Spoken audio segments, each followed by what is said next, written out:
And when I say welcome him, I mean welcome him. Thank you. All right.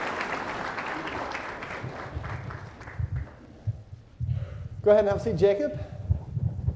Thank you for willing to do this, and feel free to look at your audience here as we're talking.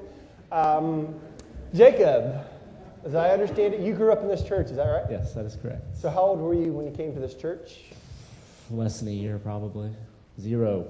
Very young, very green. So tell us a couple of things about what this church has meant to you and what people here have blessed you and in what ways. Oh, man. Well, I spent probably more time here than most normal children would. So this was probably pretty close to a second home for me. Between things like LTC and my parents being so involved with different stuff and just all kinds of stuff, if the doors were open, I was here. If they were washing the windows, I was sitting in the pews. And so this has been a home and a family to me in such a profound and meaningful way for so long. And the people here, people I've grown up with all my life. A lot of you probably remember when our family came 18 years ago. I know there are a lot of families here that were around then, and you've been my family, and you've been my friends, and you've been my support, and you've been a part of me. And families like the Cochrans and the Pendergraphs that I grew up in the youth group and in little kids class with, and all kinds of stuff just in the summers, and our eldership. Our elders here, you hear horror stories of elders from other churches. They're just like doing all kinds of crazy stuff, but our elders don't do that. We have nice elders, and I like them.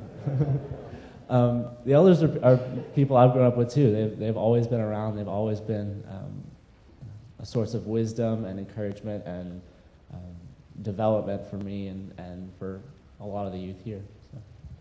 Has there been any pivotal moments or experiences you remember in the life of the church here that really stand out, saying that was kind of a defining moment for you, or just really help you to have a sense of what it is to be a part of the body of Christ?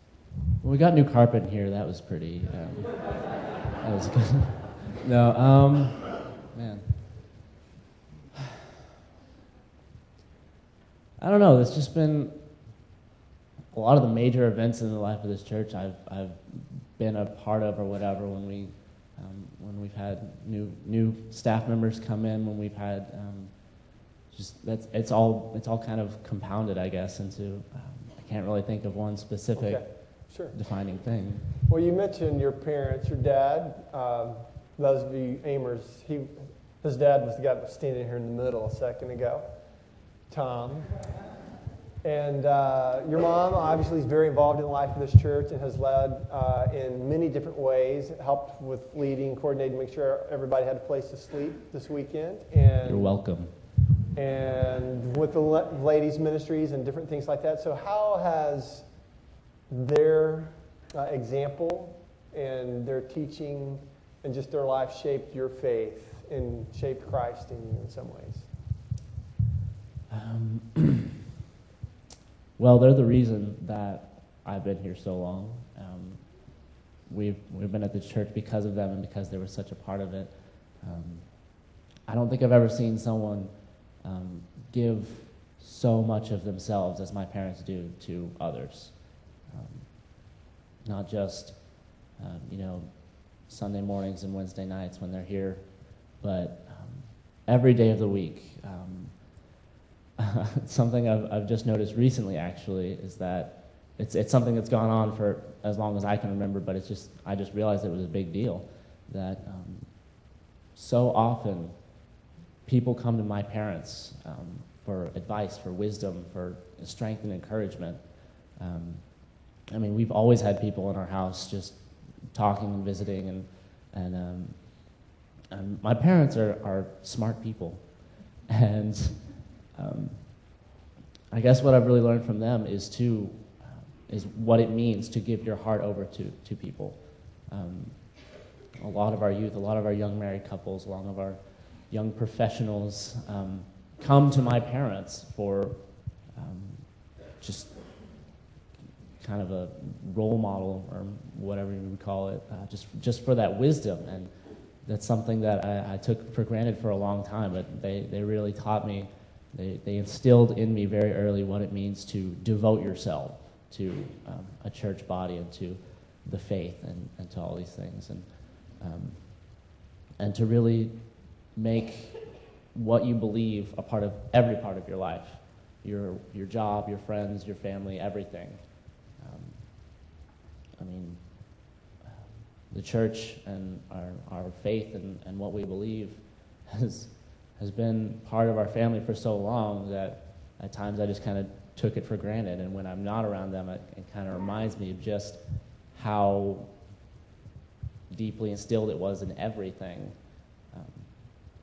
And so that's something I hope to be able to do with my family when I have one, is to be able to just be defined by my faith and my devotion, and not just let that be a part of who I am, but be who I am. Wonderful. What made you decide that you wanted to be part of Adventures in Missions? Well, I don't know if my dad remembers this, but several years ago, we went on a father-son retreat. It was the three of us and him, and I'm confused. Father, son, three sons and him. Father-sons retreat. Father-sons retreat. Okay. Yeah, it may have just been me and Andrew. I don't remember. Okay.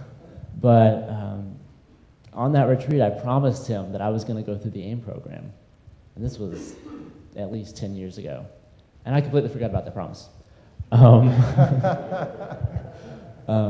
Until recently, actually, I just remembered, oh yeah, good thing I'm here. And so probably the thing that kind of started me seriously thinking about AIM was things like Opportunity Camp, where we had an opportunity to go to California, in the northern Bay Area of California, and be counselors for a week at this camp for underprivileged kids in at-risk homes and at-risk for gangs and stuff like that. And that was the first chance that I got to really live out what I've been learning in church for so long, and kind of reach out and touch people and really make a difference in their lives. Even if it was just for a week, I felt for the first time at Opportunity Camp that I could make a difference in someone's life. And going back year after year kind of instilled that in me deeper. And then I took a couple trips with my grandfather and a group to Ecuador the past few years. And those trips really just opened my eyes to just, first of all, getting to spend time with the church there. It opened my eyes to just how widespread and how big the body of Christ is, and that people are worshiping the same God in countries all around the world. Right. And that was something that was very striking to me, and something I will always remember. But just spending time in those places and helping those people was kind of what gave me that desire to reach out and become part of something bigger than just, wherever I was at the time. Actually, because of Ecuador, I wanted to go to a foreign field for AIM, but I ended up in Salt Lake City, which is kind of ironic.